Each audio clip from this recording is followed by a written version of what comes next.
Hello everybody and welcome to a new video. Today I will be talking about the books I read in the month of June as well as what I really want to read in the month of July. I once again have my trusted reading journal because I have the memory of a goldfish and I will be forgetting the book I read 2 days ago. The first book I read in June was Before I Flew to Nice, and that was Hood Feminism by Mickey Kendall. I really rushed to finish this book because I didn't want to take it with me to Turkey nor Nice. So I just was like, I'm not going to take a half-finished book with me when I only have a hand luggage for 1.5 months and I have enough books I want to take with me. Yeah, I finished it I think in 2 or 3 days. That I kind of forced myself to. But I really enjoyed that book. I had it on my TBR since it came out, I think. And that's why I always buy the physical editions of nonfiction books because I usually don't remember it after reading it. And it's easier for me to have and annotate and highlight stuff that I want to remember. And since I don't have it with me, I don't fully remember all the quotes. But I will say that Mickey Kendall highlights a lot of stuff that white feminism lacks. And when it comes to infrastructure or basic needs of people that are not being seen by white feminists, he divides the book into parts with different aspects of racism. I really enjoyed that. I did not give it a rating because I prefer not giving a rating for nonfiction books. The second book I read was Romantic Comedy by Curtis Sittenfeld. I read this book completely in Nice. I started it flying to Nice and finished it flying out of Nice. And I enjoyed it. It was a very mid book for me. I enjoyed reading it on my vacation because I slowly read it throughout the whole vacation. It's about one comedy writer on the comedy show and one singer. And the singer comes in for a guest show and they kind of talk about the comedy sketches that they're planning on doing, and she helps him because he also wants to write a sketch and whatever, and they kind of form a relationship out of that. I really liked the premise with the whole comedy show and writing this comedy sketch. The first half was very good, and I also really liked their relationship. It's from the progression, it was very realistic. The problem was with me, the halfway through point, it started being pandemic. It talked about the pandemic, and I really don't want to talk about pandemic in books. Why is that a thing? Why are authors writing about the pandemic? I know we're trying to write realistic books, but just ignore the pandemic. Just act like there hasn't been any pandemic. I really don't get it. And after a while, because it turns to emails because it's pandemic and they're doing social distance, and then it turns to them quarantining at his place. I'm not the biggest fan of reading pandemic books. That's why I guess after the halfway point, it did lose me. And to be honest, to be very frank, I don't like books where a character is famous. I get cringed out. I know most Disney films, Disney romances are like that, and I love them. Or just no normal 2000s Disney movies are usually like that, and I love them. But I cannot read that book. I feel like it just makes me hate them. I don't like it. Okay, anyways, I gave that book a 3.75. 3.75 is for me, and okay, I enjoyed it. But it's not a huge deal. I will be forgetting about it after a while. The next book I read was one of my favorite books of the month, even though I did only give it a 4.5. But it counts as my favorite because nothing was better than a 4.5. And it's Behind You is the Sea by Suzan Muaddi Darraj. And I really like that book. Even though I will be forgetting it very quickly, and I hate that about myself, I have so many favorite books and I just completely forget about them. Behind You is the Sea is about, I think, 3 or 4 Palestinian families living in the US and how there are different storylines, but they're kind of interconnected because they all know each other and they're all family friends and whatever. And you see different perspectives and you see the culture kind of playing out differently in the US for every family because it's every family shows their culture in a different way when they're abroad. So that was very enjoyable. I really enjoyed the writing style. I don't know, something about it had me the whole time. Only part that I was annoyed at was that we did not know in which timeline we were. It was always a problem. It could, like, every chapter was a different person, and sometimes I forgot which person belongs to which family, because they sometimes have another last name, even though because they get married or whatever. And it also keeps jumping backwards and forwards, so there are a lot of families, and it keeps jumping forwards and backwards in time. So it's like, when is it in time? Because I read it once the kids are like 3 years old and suddenly they're like 15, and then we go back to them being 10 or something like that, and you have to keep the names in mind because otherwise you don't know who you're really talking about. But I really enjoyed the writing, and I think, like, currently the thing that makes me like a book the most is whether I click with the writing or not, and I really did with this one. Thank God. The next book is the only audiobook I read in June, and it's Days at the Murasaki Bookshop by Satoshi Yagisawa. I think I write the titles and the authors' names with this thick thing, so I cannot even read my writing. Yeah, sorry. That was a very wholesome read. I realized normally I love the idea of a cozy read, but when I read them, I get bored.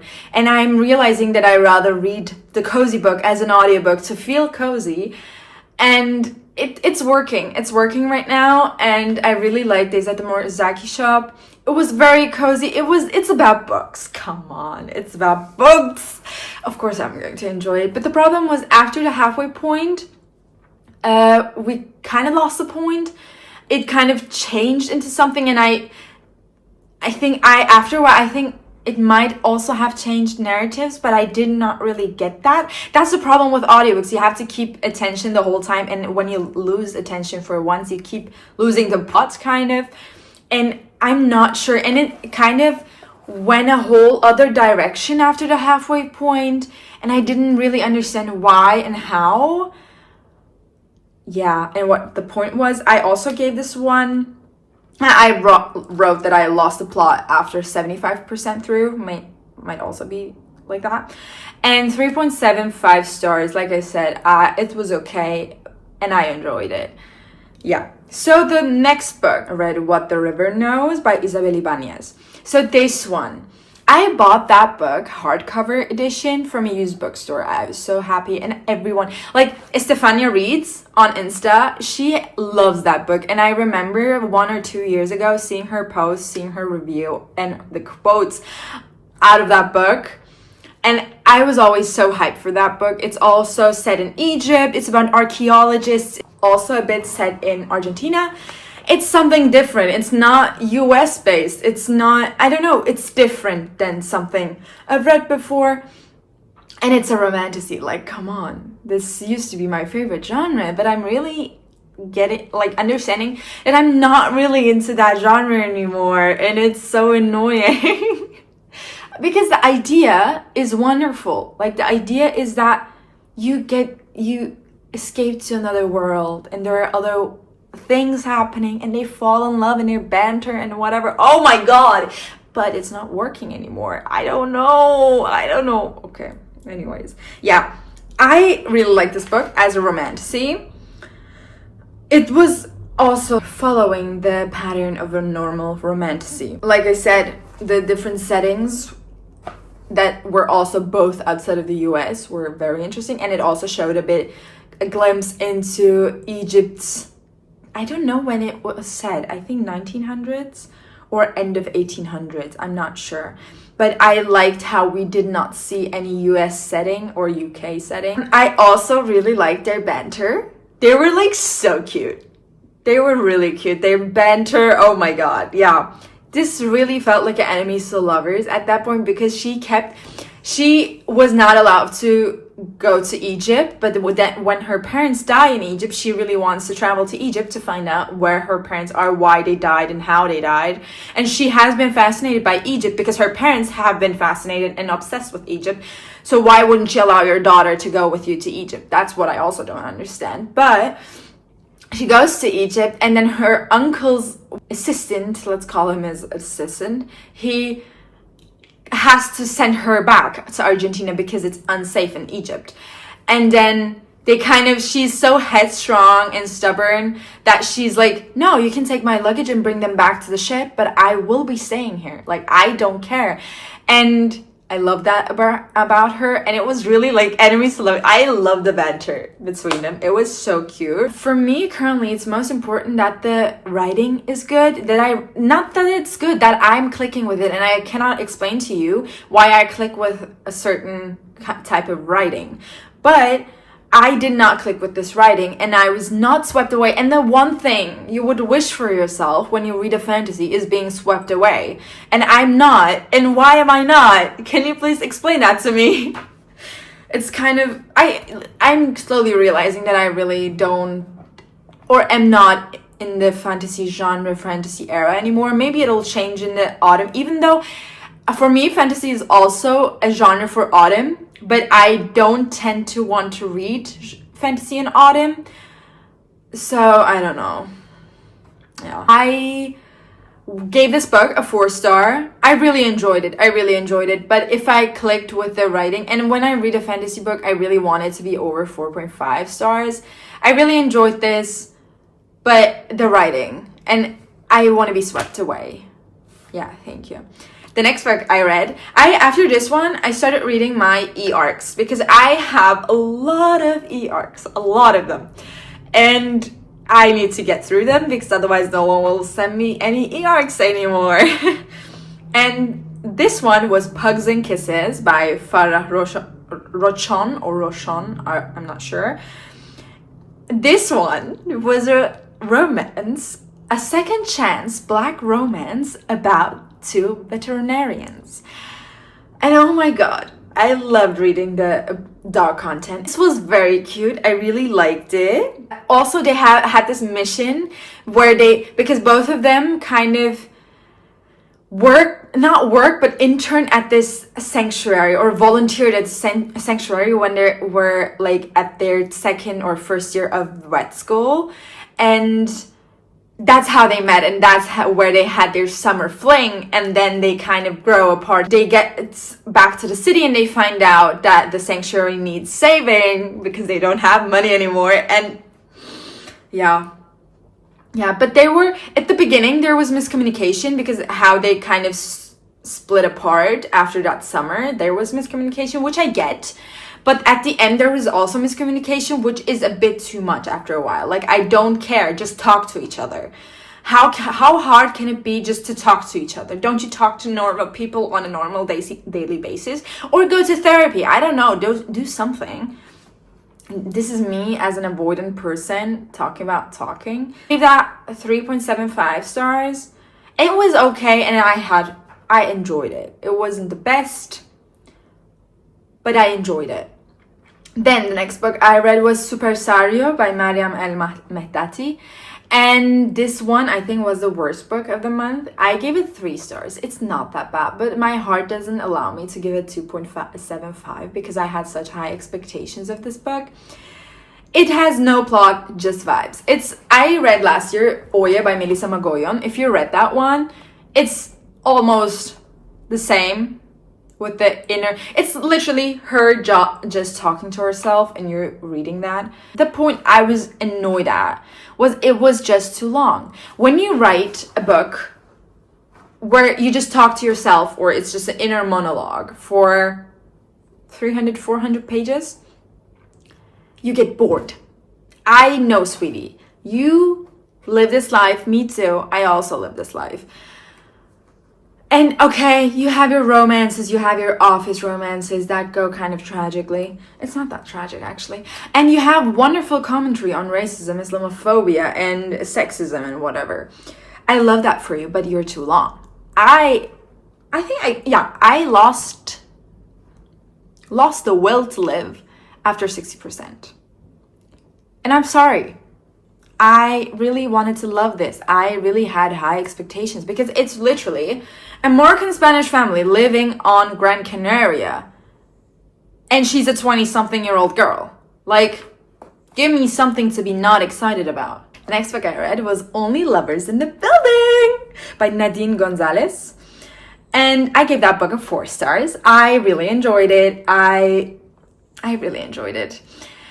This is marketed as a slow burn. It's not. It's definitely not. They're head over heels over each other at like 100 pages or before that.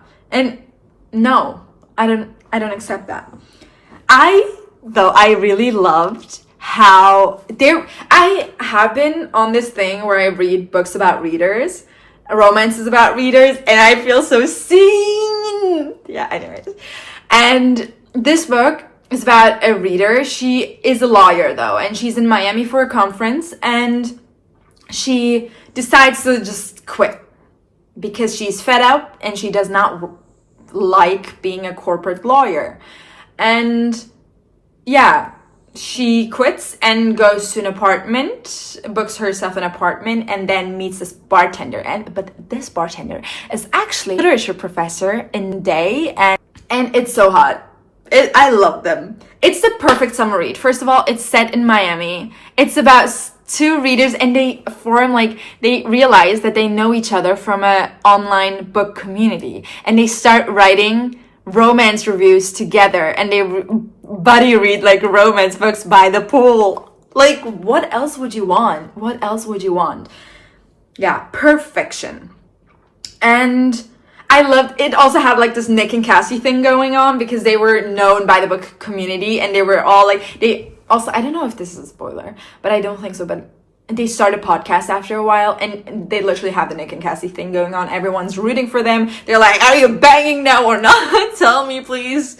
Yeah, but my only problem with it was that it was too sappy. It was so emotional. So emotional. Like, ew. I cannot. I don't like romances that are too emotional. I just need to puke after a while. I know that shows a lot of my personality, but please, no, I can't. The last book I read in June was Immortal Consequences. By the way, these were all Pugs and Kisses, Supersario, Only Lovers in the Building, and Immortal Consequences were all e-arcs. Are you proud of me? Thank you. Anyways, Immortal Consequences by Ivy Mary. I'm so sad about this because I think I could have really liked this, but I just read it in the wrong time. I read this book when I was just too distracted in my head. I was just zoning out. Even though when I first started the book, I was very excited. I was really into the setting because it was dark academia. It was in a like a cozy, like not cozy, but it's like dark and what you would read when you're just, it's raining outside and it's autumn and it's cold and you're in your sweatpants and whatever, and you're reading it like that. That's the atmosphere I had. I really liked all the characters, even though at first, because there are 6 characters in this academy, like afterlife academy, and I was like, at first I was like, 6 people, are you kidding me? But she brings those 6 people together so well, and it really fits, and she never forgets about one character. She always is on top of all the characters, what she's going to be doing with the characters. Perfection. But I don't know if I would reread it. Maybe if the second book comes out, I will reread the first book and read the second book if I have the motivation. At some point, I think I was forcing myself to finish this book. I did not care anymore. But the thing was, I just was starting to, like, my reading slump was starting to happen. And that's why I just did not care anymore for any book I was reading. And that's why I also, after this book, I literally had like 1.5 weeks where I did not read anything because I just was not in the mood. I kind of started so many books and then not read. But another book I did not write on here because I did not write a review for it because I also don't have a rating for it is The Myth of American Idealism. I think you saw that one on the first reading vlog I had on my YouTube channel. I also talk about my thoughts a lot, I think, on that video, so I guess you should just watch that video. But I really liked that one. I really liked him giving us so many examples, like also data-based examples of Americans doing shit stuff. And I love that. But I was drained afterwards. I have to say I was really drained afterwards because it was just so negative information, and at the same time as the LA protests. So let's talk about the July TBR.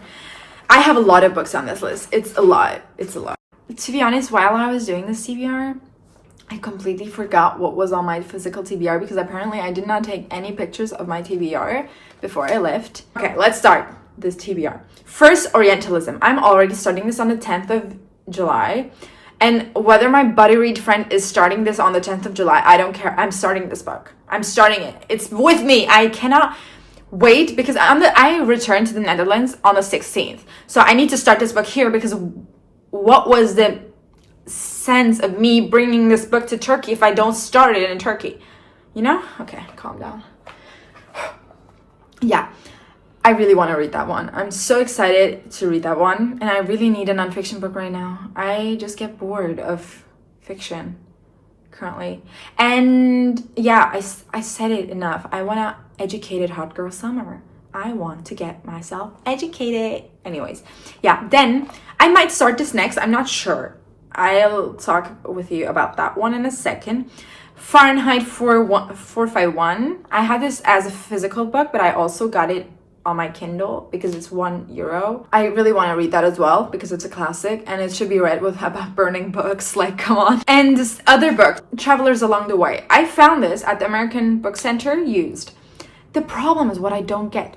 This book has the same cover as another book by XCO. I'll put both of the covers. I think it's the same cover for both books. I'm not sure though. It might be a tiny bit different, but every time I see the other cover, I'm like, I saw this cover before.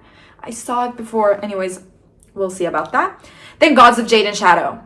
I have that with me. I started it. I'm at page 100, but I'm not really into it.